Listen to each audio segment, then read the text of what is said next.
भगवान राम का विवाह कैसे हुआ। हम बहुत सुंदर कथा का दर्शन करेंगे। एक बार राजा जो जनक के मन में एक विचार आया। राजा जो जनकपुरी के जो राजा जनक है, उन्होंने एक बार देखा कि उसके महल में एक धनुष पड़ा है। इस धनुष का क्या नाम है? पिनाक। ये धनुष अनेकों वर्षों से था मिथिलापुरी में पड़ा हुआ, मिथिलेश्वर के कब्जे में था, उसकी ही संपदा हुआ। राजा जनक, ये बड़ी सुंदर कथा आती है कि राम का विवाह कैसे हुआ। मैया, आज राजा जनक के मन में एक बात आई। राजा जनक ने सोचा कि मेरे महल में ये जो धनुष है ना, मैं कुछ मंत्रियों को बुलाकर उठाकर इसकी सफाई करवा देता हूं। राजा जनक ने, मिथिलापुरी के राजा ने धनुष को उठाने के लिए सब मंत्रियों को लगा दिया, मशीनें लगा दी, लेकिन धनुष नहीं उठा सका। और एक दिन सुबह सुबह की बात है, आज राजा जनक ने प्रतिज्ञा करी कि जो इस धनुष के ऊपर चाप चढ़ाएगा, उसी के साथ मैं मेरी बेटी का विवाह करूंगा। चारों तरफ ढोल नगारे बजने लगे, चारों तरफ सेनाइयां बजने लगी, जनकपुरी को बांदरवाल से सजाया गया। और मैया, जो जनक के जो गुरु थे, कितने लोगों को पता है जनक के गुरु कौन थे? पूरे पांडाल में किसी को भी अगर पता है? राजा जनक के गुरु थे सतानंद। सतानंद तब जनक बुलाए, विश्वामित्र महानिधि आए। जब राजा जनक को पता चला कि राम और लक्ष्मण के साथ विश्वामित्र जी नदी के तट के ऊपर आए हुए हैं, तो गुरु जी को बुलाया। सतानंद तब जनक बुलाए। जनक जी ने बुलाया, गुरुदेव एक काम करो, विश्वामित्र आए हैं और साथ में राम लक्ष्मण भी आए हैं, तो एक काम करो, इस धनुष यज्ञ का नोता उनको भी दे दो। मैया, राम ने गुरु महाराज के चरणों की पूजा करी। एक बार की बात है, एक बार राम जब गुरु महाराज जो विश्वामित्र जी के साथ जंगल में आए हैं, उन्होंने प्रणाम किया, गुरु की चरण सेवा कर रहे हैं। गुरु पद पंकज सेवा, तीसरी भक्ति अमान। गुरु महाराज के चरणों की सेवा। आज जैसे ही गुरु महाराज के चरण पखाड़ने लगे, चरण दबा रहे हैं, गुरु विश्वामित्र जी ने कहा, राम आधी रात हो गई, अब सो जाओ। बोले, गुरुदेव पहले आप सो जाओ, मैं सो जाऊंगा। पहले ऐसे शिष्य होते थे, आजकल पहले शिष्य सोते, गुरु जी सबको सुला के सोते। मैया, आज विश्वामित्र जी ने लक्ष्मण से कहा तुम सो जाओ। राम ने लक्ष्मण को सुला दिया, गुरु जी सो गए। तब राम गुरु महाराज के चरणों में जाकर सोते थे, गुरु जी की सेवा करते थे। मैया, ये वेद शास्त्र पुराण ऐसे कोई नहीं सिखाता। इसको सीखने के लिए बहुत त्याग करना पड़ता है, परिवार का त्याग करना पड़ता है, बच्चों का त्याग करना पड़ता है, घर बार छोड़ना पड़ता है, तब जाकर कोई गुरु महाराज कृपा करते हैं।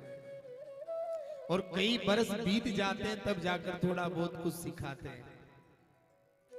मैया, आज विश्वामित्र जी ने राम से कहा, जब सूर्य उदय हुआ, राम प्रतिदिन लकड़ियां लेकर आते थे, पानी लेकर आते थे, गुरु जी के लिए भोजन बनाते थे, गुरु जी की सेवा करते थे। गुरु विश्वामित्र ने कहा, राम एक काम करोगे? बोले हाँ। बोले, एक काम करो, यहाँ पास में जनकपुरी है, वहां पुष्प वाटिका है, आप जाओ वहां से फूल तोड़ कर लाओ। बोले, गुरुदेव जो आज्ञा। राम आज एक टोकरी लेते हैं, लक्ष्मण को साथ लिया। लक्ष्मण चलोगे? बोले हाँ भैया। राम और लक्ष्मण पुष्प वाटिका में फूल तोड़ने आते हैं, और उसी पुष्प वाटिका में फूल तोड़ने के लिए सीता मैया आती है। सीता ने भगवान को कभी नहीं देखा, सीता ने भगवान को कभी नहीं देखा। आज गौरी पूजन करने के लिए जा रही है, माँ पार्वती की पूजा करने के लिए, भगवान आशुतोष महादेव का पूजन करने के लिए। और मैया जैसी गौरी पूजन करने लगी और मैया एक फूल गिरा जो सीता की झोली में गिर गया। सीता सोचने लगी ये फूल कहां से आया। सीता ने सखी से कहा, ले सखी पुष्प वाटिका में चलते हैं, फूल तोड़कर लाते हैं, फिर बाबा का और मैया का पूजन करते हैं। मैया आज सीता भी उसी पुष्प वाटिका में है जिस पुष्प वाटिका में राम है। एक ही पौधा है, ऐसी डाली है। इस डाली के फूल इधर सीता मैया तोड़ रही है और उसी डाली के फूल इधर मेरे भगवान राम तोड़ रहे हैं। डाली एक है, फूल अलग अलग है, दोनों देख रहे हैं एक दूसरे को। राम सीता की ओर देखने लगे और सीता राम की ओर देखने लगी।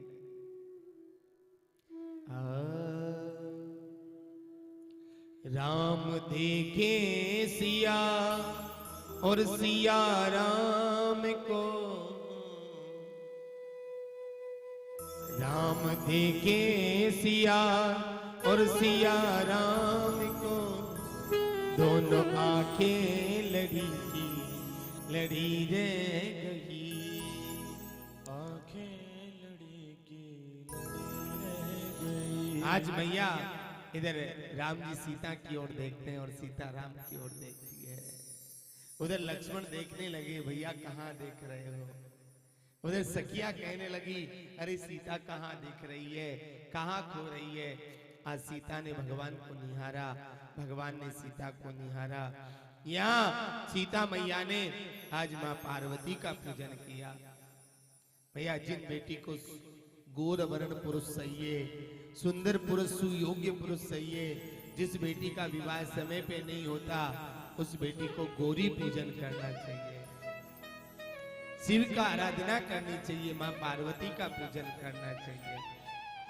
जिन बच्चों का विवाह समय पे नहीं होता, उनको एक चौपाई है, पत्नी मनोरमा देवी मनोवर्त सारणी, ये दुर्गा सप्तशती का मंत्र है, उसका जाप करना चाहिए। मैया आज सीता ने गौरी पूजन किया और माँ से क्या मांगने लगी। मैनू चाही राजऊ मिलहि सोवर, सहज सुंदर सावेरो, करुणा निधान सुजान शील, स्नेहु जानत रावेरो।